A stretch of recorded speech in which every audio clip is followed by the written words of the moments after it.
Welcome back to Politics First. Earlier in the day, we asked certain specific questions to Rajnath Singh over the flight we took with him from Delhi to Madhya Pradesh here in Morena. Starting from the kind of language which has lately been used by senior leaders from both political parties while addressing rallies, and then the source of funds which has been raised after the EC, the Election Commission, sending a notice to Aam Aadmi Party, and then in reverse, the Aam Aadmi Party raising questions and asking interrogate or investigate the funding of the BJP and then the Congress. And also on the point that has the Bharatiya Janata Party started to blindly follow the cult of a man called Narendra Modi. Here are the excerpts. In the campaign trail, our next stop was at Indori. मुख्यमंत्री श्री शिवराज सिंह चौहान को जब से उन्होंने शासन की बागडोर इस मध्य प्रदेश में संभाली है, तब से इस मध्य प्रदेश की जनता का भरोसा और हौसला अपने कामकाज के माध्यम से कायम रखने में उन्होंने जो है सफलता हासिल की है, कामयाबी हासिल की है। इस सच्चाई को भी कोई नकार नहीं सकता है। इसमें कहीं दो राय नहीं है। नरेंद्र मोदी की मास अपील केवल किसी क्षेत्र विशेष में ही नहीं बल्कि सारे देश में है। नॉर्थ हो, साउथ हो, ईस्ट हो, वेस्ट हो, कहीं भी चले जाइए, नरेंद्र मोदी जी की मास अपील है। इस सच्चाई को कोई नकार नहीं सकता। मास अपील को नहीं नकार सकते सर, लेकिन कांग्रेस ये एलेज करती है कि आप इसको भी नहीं नकार सकते कि भाजपा सिमट गई है नरेंद्र मोदी में। अगर एक लीडर के पीछे पूरी पार्टी होगी। यदि हम लोगों ने अटल जी को प्रोजेक्ट किया था तो भाजपा सिमट गई थी। जब हम लोगों ने अडवाणी जी को प्रोजेक्ट किया था तो भाजपा सिमट गई थी। वैसे भाजपा एक ऐसी पॉलिटिकल पार्टी है जो कभी सिमटती नहीं। यहां पर एक ऑर्गेनाइजेशन का, संगठन का एक अपना महत्व है और संगठन ने ही अटल जी को पहले प्राइम मिनिस्टर कैंडिडेट के रूप में प्रोजेक्ट किया था, संगठन ने ही अडवाणी जी को भी प्रोजेक्ट किया था और संगठन ने ही, पार्टी ने ही नरेंद्र मोदी को भी प्रोजेक्ट किया। आपको लगता है 2014 दो आइडल्स के बीच में होगा कि आइडियोलॉजीज के बीच में होगा सर? नरेंद्र मोदी वर्सेस राहुल गांधी होगा या कांग्रेस वर्सेस बीजेपी होगा? नहीं, मैं ऐसा नहीं मानता हूं। कांग्रेस वर्सेस बीजेपी होगा, लेकिन वास्तव में लीडरशिप का भी महत्व होता है कि जो गवर्नमेंट बनने जा रही है उस गवर्नमेंट को लीड कौन करेगा, इसका भी एक महत्व होता है। तो यह सब सारी चीजें कंसिडरेशन में होती है। So the prime ministerial candidates are aggressive and the party presidents are calm and cool.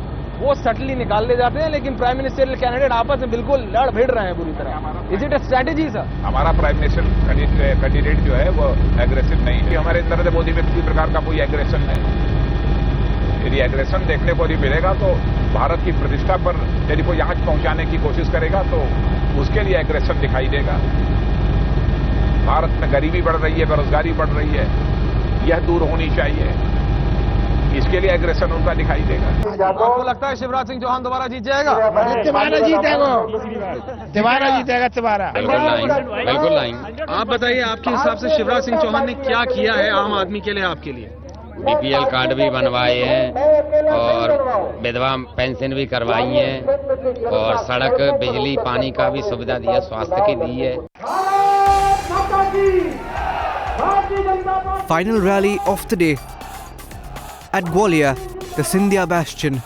कि कांग्रेस के लोग यदि आजादी हासिल होने के बाद इसी तरीके से सरकार बनाते रहे और चलाते रहे तो निश्चित रूप से भ्रष्टाचार को बढ़ावा मिलेगा। क्या करना चाहते हैं लोग भारत? इतना आपको विश्वास दिलाना चाहता हूं, जिस दिन भारतीय जनता पार्टी की सरकार बनेगी भाइयों भाइयों,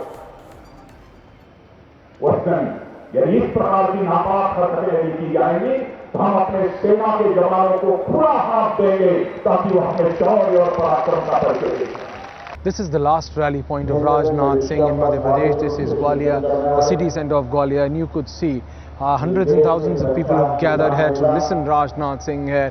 The importance of these assembly polls is being understood by Rajnath Singh, who's on dais alongside the local leaders here in Gwalior. He has been holding 4 to 5 rallies in a day, and that was a similar thing which was followed today as well. First in Bhindin, Morena, and now in Gwalior, we are seeing this final rally of the day.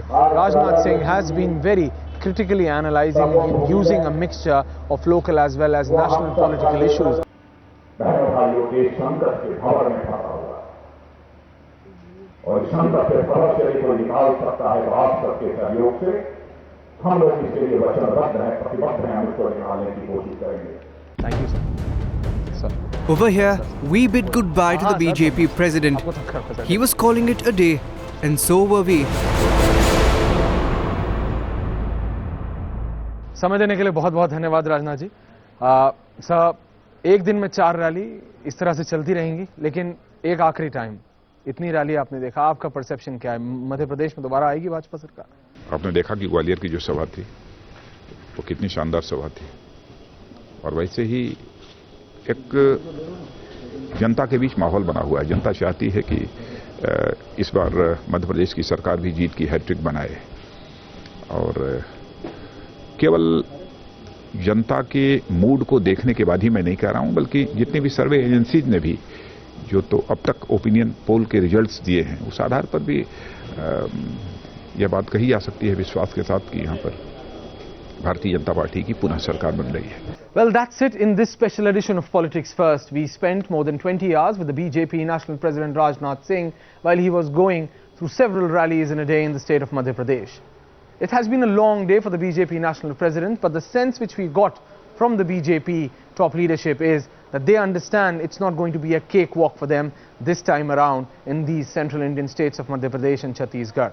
Though they seem confident, but at the same point of time, they are not leaving even an iota of a space so that Congress could just nudge them down. That's why we are seeing several rallies by the BJP top brass, because this for BJP is nothing but master plan for 2014, and that is something with which they would not want to take even the slightest possible mistake. They would not want to do any kind of mistake with their 2014 master plan. We will try to bring you as the information unfolds, as things unfolds. Thank you for watching.